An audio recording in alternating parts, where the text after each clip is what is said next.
She's a best-selling author and life coach, obsessed with helping women to silence their insecurities, build healthy boundaries, and fearlessly pursue the life and career of their dreams. Join her as she provides you with strategies and real-life tips to create your best life. Welcome to Fearless Fridays with Marianne. Hello, everyone. How are you doing on this amazing, beautiful day?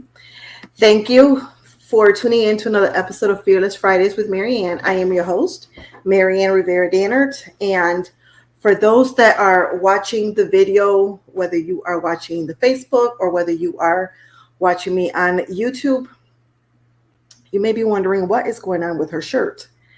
And I will tell you what is going on with my shirt, which has a lot to do with today's topic, which I am going to be talking about imposter syndrome.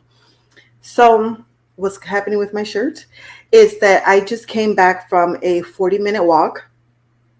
And if you go search the reels from April 17th, which was Easter Sunday, you will see the video where I just came back from a 40-minute walk. And in Texas that day in Austin, it was in the mid-90s. So I was sweating.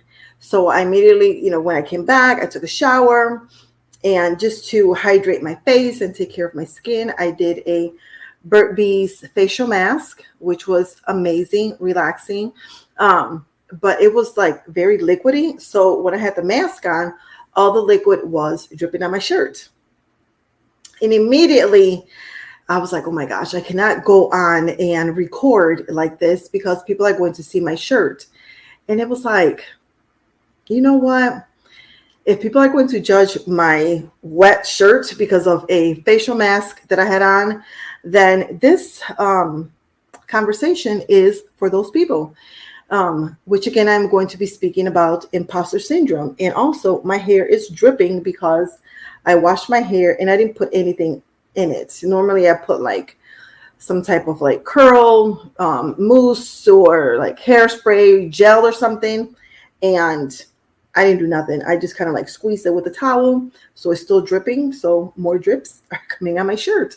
So imposter syndrome, I think that everyone at some point struggles with that. And there's reasons for that happening, especially if you're someone that is used to being, in social media, if you are in the public eye. You may feel like you have to appear some certain way so people don't judge you, because people are humans and people will judge, which is not a nice thing to do. But again, as humans, people will. And oftentimes we allow what we assume people are going to think and say stop us from showing up. And this is something that I myself have struggled with. I feel like my hair has to be a certain way. I have to be looking a certain way. I have to have the right thing on and so forth. And those things keep me from showing up. And for someone that, again, when you're on the public eye, if you're someone, that you help people and things of that nature, you have to show up. You have to show up. And me, I am all about being fearless and fabulous. And it's I help women, show up. I help women erase those, limiting beliefs and reprogram their mindset so they can start creating and living the life that they desire, the life that they know deep down inside that they are worthy of having. But yet here I am as the Fearless Living Coach, struggling myself with that. And that's the beautiful thing about the work that I do, is that everything that I talk about, things that I teach, and, women that I help are things that I myself have either overcome or things that I'm still working on. So imposter syndrome is one of those things. I feel that if I'm not showing up the proper way, people are not going to listen to me. People are not going to walk away with, being transformed or inspired and things of that nature. And that just keeps me stuck. That keeps me from showing up, not just showing up for others, but showing up for myself. Because again, this is a journey that I'm still working on. I have not arrived. Everything that I talk about, when I make my posts that are inspiring and motivating and empowering other people, I would have to say that a majority of the time I'm actually speaking to myself, because I also need to be empowered and to be inspired and to be motivated to show up and to accomplish the goals that I desire to accomplish. So there's 5 steps that I want to talk about when it comes to the imposter syndrome. And they are recognizing those feelings, talk about it, reframing your thoughts, collect positive experiences, and consider getting help. I often feel that I have been living my life based on what other people assume that we should be showing up as, what I should be showing up as, and how I should be showing up, as a Latina woman, as a Christian, as a mother, as a wife, and things of that nature. And it's like, you know what? It is so tiring. It is so tiring. And I would love to get your feedback on this. So make sure that you comment, or send me a DM, send me an inbox message. It is so tiring just trying to live up to other people's standards. And if it's tiring, like it has been for me, that means that you have not been living an authentic life. You have not been living an authentic life, and you are too preoccupied with trying to impress other people, and you're showing up for other people, and you're not showing up as yourself. You're not showing up as who you truly are as an individual. So for me today, I'm showing up with my t-shirt all wet. My hair is looking kind of interesting. I don't want to say crazy because my curls are the bomb. People pay for this stuff, and my hair is just naturally curly. But if I leave it for this long, for too long without any product in it, it is going to look crazy. And I have my dinner. So I am going to be inviting you. I am going to be eating my dinner. And I have salmon with this power blend from Bird's Bees. And it's extremely healthy. So it's my first time eating this. Not salmon. I've had salmon before, but this thing here. So it has like quinoa and cranberries and spinach and extremely healthy. And I also have a glass of wine. So I am going to be taking a sip here and there because, yes, I drink. I drink wine. I enjoy a cocktail every so often. And again, that's one of those things that I feel that, if I don't, not that that I have to show up, drinking or, with a glass in my hand or anything like that. But it's like this, it's who I am. I enjoy a glass of wine with my meal. And I'm just showing up as my most raw and authentic and true self because I am talking about a topic that deals with us not showing up as ourselves because we are so preoccupied with how other people are going to feel and how people are going to judge us and things of that nature. I have this wand thing on here, and basically what it is, because as much as I like wine, sometimes it gives me a headache. It doesn't matter what the brand is. It doesn't matter whether it's Riesling or Moscato or a blend or whatever it is. It doesn't matter if it's a $3 bottle from Walmart or a $50 bottle from a vineyard. It gives me a headache. Not always, but sometimes. But these little things, which it captures the sulfate or whatever the things are called that gives you a headache. It actually works. So cheers. So imposter syndrome. So the first thing is to recognize those feelings. Have you ever been recognized for something or congratulated for something and immediately you're like, oof, only if they knew, only if they knew that you've been divorced or that you have overcome domestic violence or that you've overcome sexual trauma or that you're struggling because you've been wanting to have a child and you're not able to have a child, or that you dropped out of high school, or that you've been in the juvenile delinquent system, or that you have been in jail, you have been in prison, you used to be a thug, or, you used to be in a gang.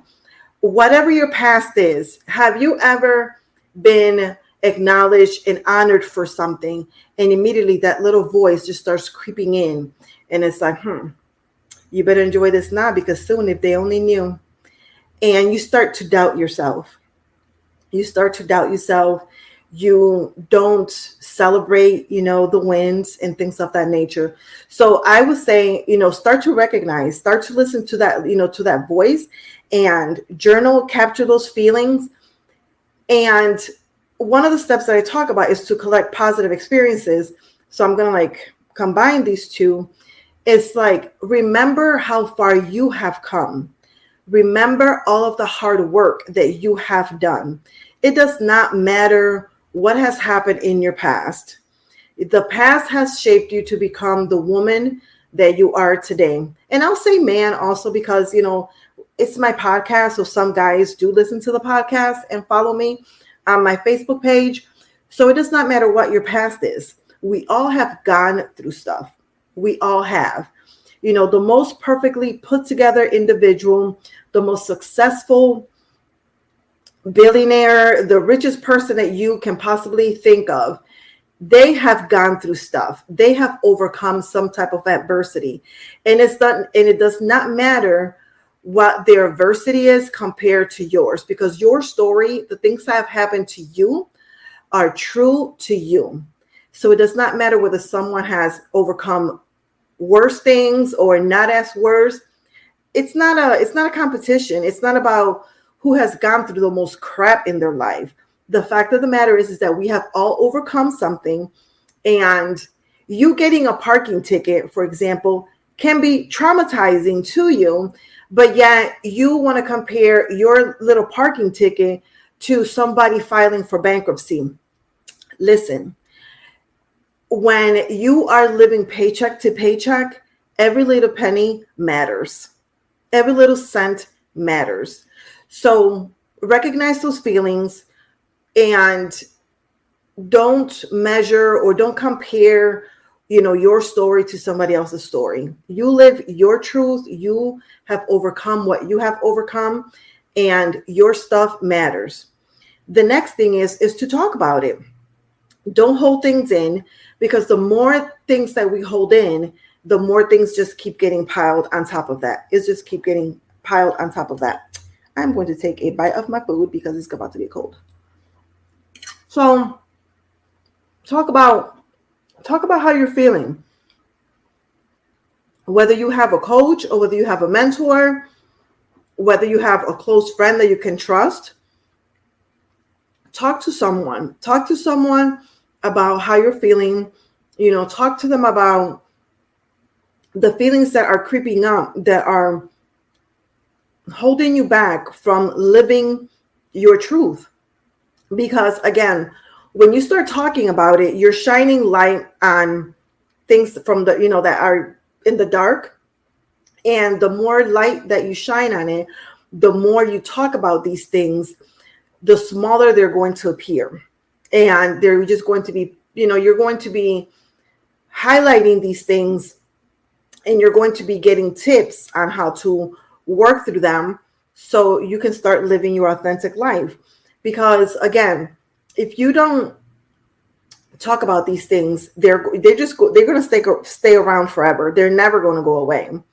They might lay dormant for a while, but then the next time that you're recognized for something, or the next time that somebody is trying to celebrate you for something, or the next time that you actually, that you accomplish something, these feelings are going to creep up back again until you start working on it.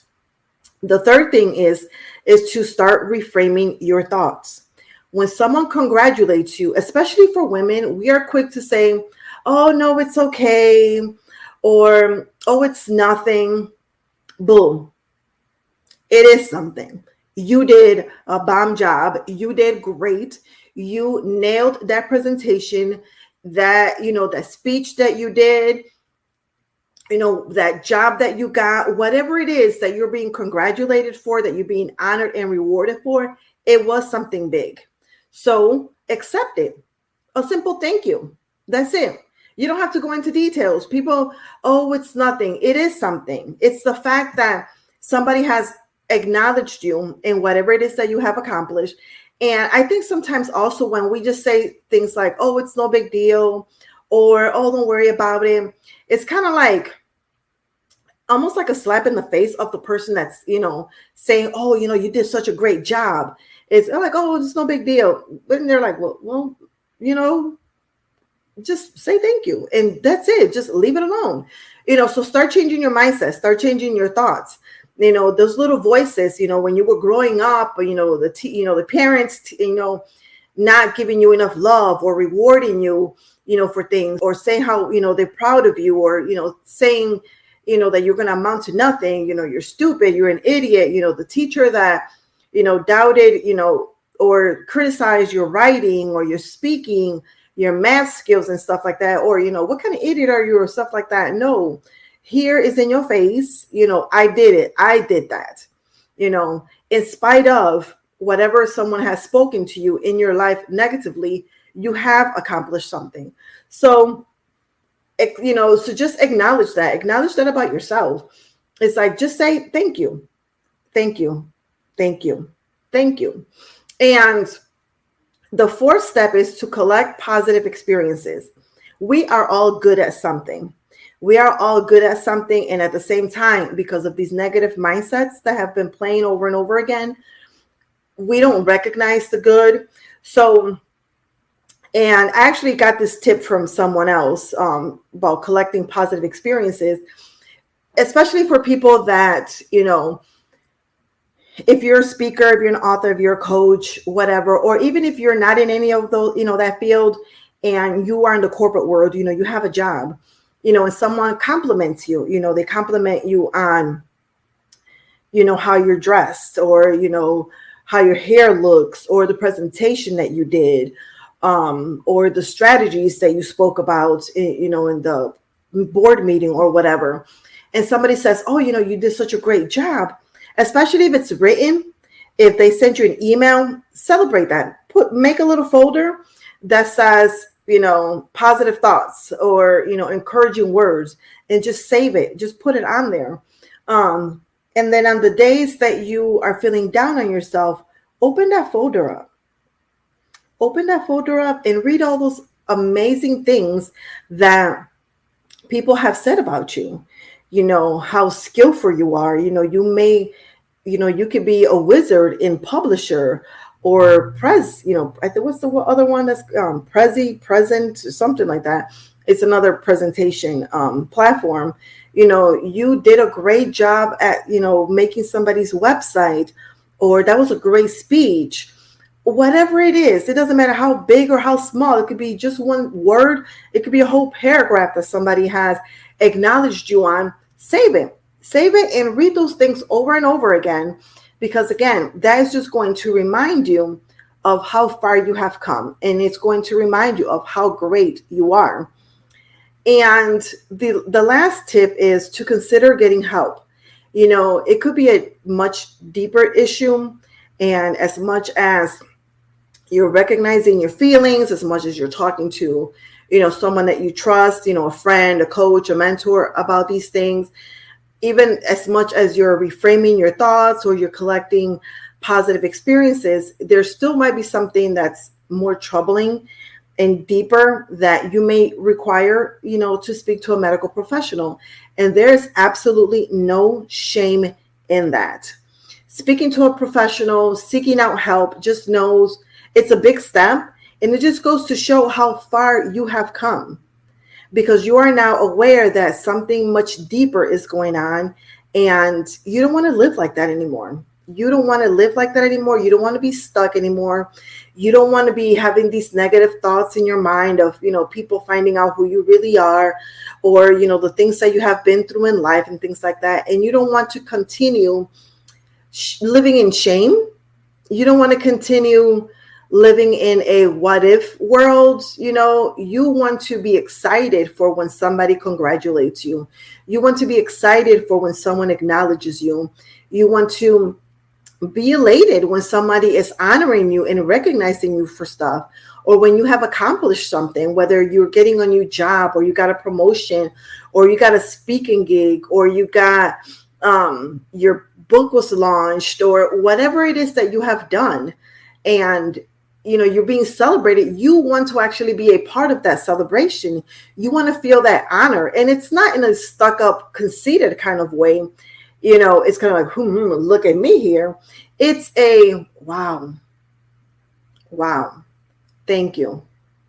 And then if you need to go have a conversation with your inner child, with your little self, that struggle through life. And it's like, girl, yes, we did that. We did this. Yes, look at us. They counted us down. They thought that we were going to amount to nothing. But look at us. We did this. Girl, celebrate yourself. Man, celebrate yourself. Be excited for everything that you have accomplished. And just taking it, a step further, sometimes when we share things with people, they react in a way that's kind of like, what was that about? And they're not as excited as you thought they would be, or possibly, should be. Here's the thing. The way people react to the news that we have to share has nothing to do with us. It's all about them. It's all about their insecurities, their mindset, their belief system. It has absolutely nothing to do with you as an individual. It has absolutely nothing to do with what you have accomplished. So don't take it personal. And remember when I started this and I was saying that 9 times out of 10, when I am, talking or, giving advice or just, pouring into people, I'm actually talking to myself. I'm doing that this very moment. I recently asked someone for something, and the way that they responded, it kind of took me back a little bit. And I was actually quite surprised. And I decided to move, go another direction. And I'll share about that soon enough. Not about the person or anything like that, but about something amazing that is recently going to be happening. So just be mindful of when people don't react the way that you hope or would like for them to react. It's not about you. It has nothing to do with you. It has to do with them. So when you ask somebody for something and they don't react the way that you think, I would say just don't have any expectations. Don't have any expectations. And when we don't have expectations and something goes one way or goes the other way, all you can do is just say thank you and you move forward either with the way what you wanted, or you move forward and you move on to somebody else. Because again, it has nothing to do with you. And when you take those things personal and you let them seep in, into your thoughts, you start wondering what ifs. And then here goes again, that imposter syndrome. Oh, they don't think I'm good enough, or they don't believe in me, or this or that. And it's like, no, absolutely not. It has nothing to do with you. So cut that off right there. Don't take it personal and just move on. Because for every no that you get, you will get a yes eventually. For every no that you get, there are people behind your back that support you and are rooting for you. So just keep moving forward. So again, just talking about imposter syndrome. Number 1, recognize the feelings. Number 2, talk about it. Number 3, reframe your thoughts. Number 4, collect positive experiences. And number 5, consider getting help. I truly hope that you enjoyed this conversation, and I would love to hear your thoughts. Have you ever dealt with imposter syndrome? And what other tips would you add to the 5 that I have already suggested? I would like to continue this conversation, so make sure that you share with others, that you comment, and let me know your thoughts. As always, remember that you are fearless, you are fabulous, you are your priority, and you matter. Catch you next time. And now I am going to go finish my wine and my dinner. Bye. Thank you so much for tuning in. I hope that you found this episode inspiring and motivating. Don't forget to leave a comment so you can win a fabulous prize at the end of the month. You can leave a review on iTunes, or you can head over to YouTube or my Fearless Living Coach page on Facebook if you are an Android user. And as always, remember, you are fearless, you are fabulous, you are a priority, and you matter. See you next time.